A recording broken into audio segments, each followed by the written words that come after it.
Chika Minute, Bel Mariano reacts to Donnie Pangalinan's surprise PBB entry. Sabi ni Bel, I was so surprised that he entered and he didn't tell me kasi si Master mahilig na i-surprise ang kanyang nobya. Plus, I love when she answered about Shuvi. Why not? It's Donnie Pangilinan, come on. Uwian na talagang flinex ang kanyang jowa. Yes, that's true.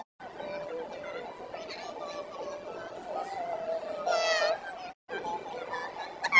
Why not? Right? It's Donnie Pangilinan, come on.